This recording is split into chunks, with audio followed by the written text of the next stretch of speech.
وہاں ایک بڑی تعداد میں وہ سیکولر ہے. اچھا. وہ کہتے ہیں کہ مذہب جو ہے اس کو ہماری حکومت کے معاملات میں، کاروبار مملکت میں دخل نہیں دینا چاہیے. اور وہاں مسلمانوں کی بھی وہی تمام اقلیتیں بھی اور تمام روشن خیال ہندو بھی یہی چاہتے. اچھا. اب وہ جو بی جے پی جو ہندو ایکسٹریم سینٹیمنٹ جو ہے اس کو ابھارتی ہے. ٹھیک. مگر وہ ہندو ایکسٹریم سینٹیمنٹ جو ہے نا وہ 100% لوگوں کی ترجمانی نہیں کرتا. اچھا. نتیجے میں مسلمان ووٹ جو ہے وہ کافی حد تک اثر انداز ہو جاتا ہے. اب میں آپ کو بتاؤں کہ 2009 میں یہ یو پی کی 80 نشستوں میں سے 70 پہ بی جے پی کا صفایا ہو گیا. اچھا. ٹھیک. تو اب یہ بی جے پی کے لیے مسلمانوں کو ناراض کر کے 272 نشستیں اس کے اتحادیوں کو اس کو نکال لینا یہ کافی مشکل معاملہ لگتا ہے. اچھا. لیکن اب لوگ یہ بھی کہہ رہے ہیں کہ ان کے مسلمان، اور کئی جگہ ایسا ہوتا ہے کئی علاقوں میں مسلمان کسی پارٹی کی بجائے اس شخص کو ووٹ دیتے ہیں جو غیر فرقہ وارانہ مزاج رکھتا ہے، ہاں وہ کسی پارٹی کو. اچھا. تو بہرحال مسلمان فیکٹر ایک بڑا فیکٹر ہے. اچھا. اور آپ کو پتا کہ یہ جو ہماری جموں کشمیر ہے ملبوزہ اس میں تو مسلمان ہیں ہی اکثریت. تو شاہ صاحب این بلاک کہیں جائیں گے مسلمان؟ نہیں، اب اس کا اثر پڑے گا. اس وقت جو مسلمانوں کا موڈ ہے نا جی، مسلمانوں کا موڈ بی جے پی کے خلاف ہے. اچھا. تو این بلاک اب یہ کانگریس میں جائیں یا عام آدمی پارٹی؟ کانگریس میں جائیں، عام آدمی پارٹی میں جائیں، لوکل پارٹیز میں جائیں، ٹھیک، یا ایسے افراد کے پاس جائیں. اب دیکھنا پڑے گا کہ الیکشن کے جب نتائج آئیں گے جی کہ کس حد تک اور کہاں مسلمان ووٹ نے اثر ڈالا ہے. لیکن ڈالے گا ضرور. کھٹکتا ہوں دل جذبہ میں کانٹے کی طرح. شاہ صاحب ایک بریک کا وقت آ گیا. بریک کے بعد ہم آئیں گے، آپ کی خدمت دوبارہ حاضر ہوں گے اور پھر آپ کے سوالات اپنے ناظرین کے پروگرام میں شامل کرنے کی کوشش کریں گے اور پھر جو بھکر کے آدم خور ہیں ان کے حوالے سے بھی کچھ بات کریں گے. آپ دیکھتے رہیے نقطہ نظر.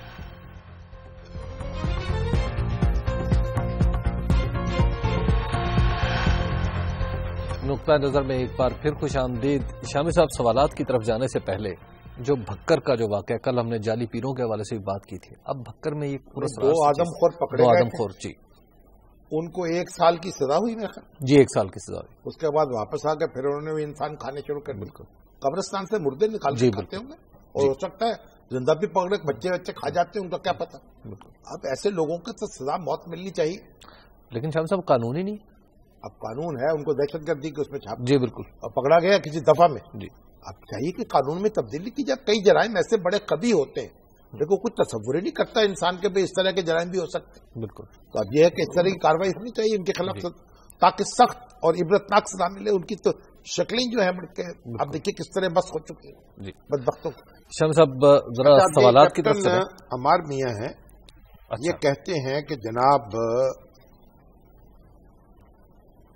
ہوا یہ کہ جو گیرزن سکولز ہیں نا، جی جی، ان میں سویلینز کے لیے یعنی سویلین بچوں کے لیے فیسوں میں 30% اضافہ کر دیا گیا.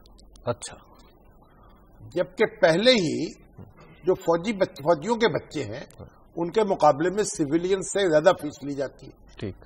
اب 30% یک جنبش قلم جو اضافہ ہے تو خدا خوفی کرنی چاہیے. ہمارے جناب جو کور کمانڈر صاحب ہیں غور کریں اس ساری صورتحال پر. بالکل.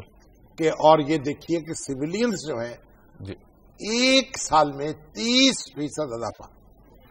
شام صاحب یہ دلشاد احمد صاحب ہیں، یہ انہوں نے بڑی دلچسپ بات کی ہے. وہ کہہ رہے ہیں کہ آج مینٹل ہیلتھ ڈے ہے، ذہنی مینٹل ہیلتھ ڈے ہے، تو کیا ہمارے سیاستدانوں کی بھی جو مینٹل ہیلتھ ہے وہ اس قابل ہے کہ ان کو پوری طرح ہمارے جو سیاستدان ہیں، ہمارے جو میڈیا پرسنز ہیں، ہمارے جو سرکاری افسر ہیں، تمام لوگوں کی مینٹل ہیلتھ جو ہے وہ چیک ہونی چاہیے. میڈیا پرسن ذرا نکال دیں. نہیں، میڈیا پرسنز میں بھی کئی ایسے لوگ موجود. دیکھیے آپ، میں تو سمجھتا ہوں کہ ارکان اسمبلی جو الیکٹ ہوتے ہیں جب کینڈیڈیٹ بنتے ہیں ان کی مینٹل ہیلتھ بھی چیک ہونی چاہیے. یہ جو سرکاری افسر جب امتحان پاس کرتے ہیں ان کی بھی چیک ہونی چاہیے. آج اس پر جو لاہور میڈیکل کالج ہے نا، جی جی، یہ نہر کے اوپر ہے ہربنس پورے میں، اس میں ایک سمپوزیم تھا. اچھا. اس میں بڑے بڑے ڈاکٹر آئے تھے. ان کے ہیڈ آف دی ڈپارٹمنٹ ہے ڈاکٹر خالد اور وہ انہوں نے اہتمام کیا تھا. اور وہاں ڈاکٹر عبدالمجید چودھری جو ہے بڑے معروف سرجن پاکستان کے وہاں کے پرنسپل ہیں, اور ڈاکٹر جاوید اصغر صاحب اس کے سربراہ چیئرمین. میں تو حیران رہ گیا کالج کو دیکھ. اچھا 130 کینال پر کالج, اچھا, اور 2 لاکھ مربع فٹ سے زیادہ اس کا رقبہ ہے, کورڈ ایریا. اتنا بڑا, اتنی فیکلٹی اور پورا ٹیچرز اتنے تجربہ کار ریٹائرڈ, اور اتنا اچھا. میں تو حیران, مجھے بڑی یعنی خوشی ہوئی جا کے, اور ڈاکٹروں کو بھی دیکھ کے, ان کی گفتگو سن کے. تو بہرحال ہم نے بھی گفتگو کی وہاں اچھا مینٹل ہیلتھ کے بارے میں جی, اور بہت سی باتیں ہوئیں. اچھا, اور اس میں یہ بھی ہوا کہ یہ مطالبہ بھی ہم نے وہاں کیا. اچھا, تو ہم اصل میں ہم میں سے ہر شخص جو ہے نا جی, دوسرے کو ذہنی مریض بنا کر, ٹھیک, تو ہمیں اپنے حلقے میں ایک آسودگی دینی چاہیے لوگوں کو, جو ہمارے ساتھ ماتحت کام کرتے ہیں, جو ہمارے ساتھ کام کرتے ہیں, جو ہمارے افسر ہیں, سارے جو ہیں ہم ایک دوسرے کو بے عزت کرنے پہ تلے ہوتے ہیں, اور ایک دوسرے کو نقصان پہنچانے پہ تلے ہوتے ہیں, اور ایک دوسرے کی عزت نہیں کرتے انسانی سطح پر. یہ بڑی ضروری بات ہے. باقی تو پاکستان میں 10,000 افراد کے لیے ایک سائیکیٹرسٹ ہے, 4 صرف ہسپتال, 4 ہسپتال ہے پورے ملک میں, اور آپ دیکھیں کہتے ہیں کہ 14% آبادی کسی نہ کسی درجے میں ذہنی مریض ہے, تھوڑی زیادہ. 1 کروڑ بالکل سے زیادہ آبادی, 1.25 کروڑ کی آبادی جو ہے, اگر آپ دیکھیے اور پھر ان کا حال دیکھیے, کوئی ہم سوچنے سمجھنے کو تیار نہیں ہے.